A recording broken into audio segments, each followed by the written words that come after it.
அதுங்க அந்த பிளாக் நடுவுல நடுவுல. ஏன் சார் ஷோகேஸ்ல இருந்து நானும் புடவை எடுத்து போட்டுக்கிட்டே இருக்கிறேன், நீங்களும் 1 மணி நேரமா உத்து உத்து பாத்துக்கிட்டே இருக்கிறீங்க, ஒரு புடவை கூட பிடிக்கலையா? கட்டிக்க போறவளுக்கு கலர் மேட்ச் வேண்டாமா? நல்லாப்பா சார் கட்டிக்கு போறவங்க என்ன நிறம்னு சொல்லுங்க, நான் ஒரு நல்ல புடவையை செலக்ட் பண்ணி தர்றேன். தங்கம் அவ தங்கமான குணம்னு. சார் குணத்துக்கு மேய்ச்சா எங்கேயுமே சேலை கிடைக்காது சார், தயவு செய்து நிறத்தை சொல்லுங்க. நிறமா இருப்பாங்களா? மாம்பழ நிறம். மாம்பழ நிறமா? இந்த அம்மா நிறம் இருப்பாங்களா? இதெல்லாம் ஒரு நிறமா? என் தீபா தங்க நிறம்பா. மேடம் சார் பனியன் செக்ஷன் எதிர்த்தாப்புல இருக்கு. மன்னிக்கணும், நான் லேடிஸ் பனியன் வாங்க வந்திருக்கேன். லேடிஸ் பனியனா? ஆமா, இந்த அம்மா கையில வச்சுக்காங்களே அந்த மாதிரி பனியன். அதுல போடு 1/2 டசன். சீக்கிரமா கொடுத்துருமா, அனல் காத்து அடிக்குது.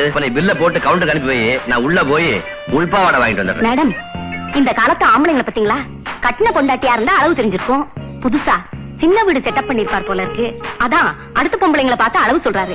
நீ வேற எரியிற நெருப்புல ஏமா எண்ணெய் ஊத்துற?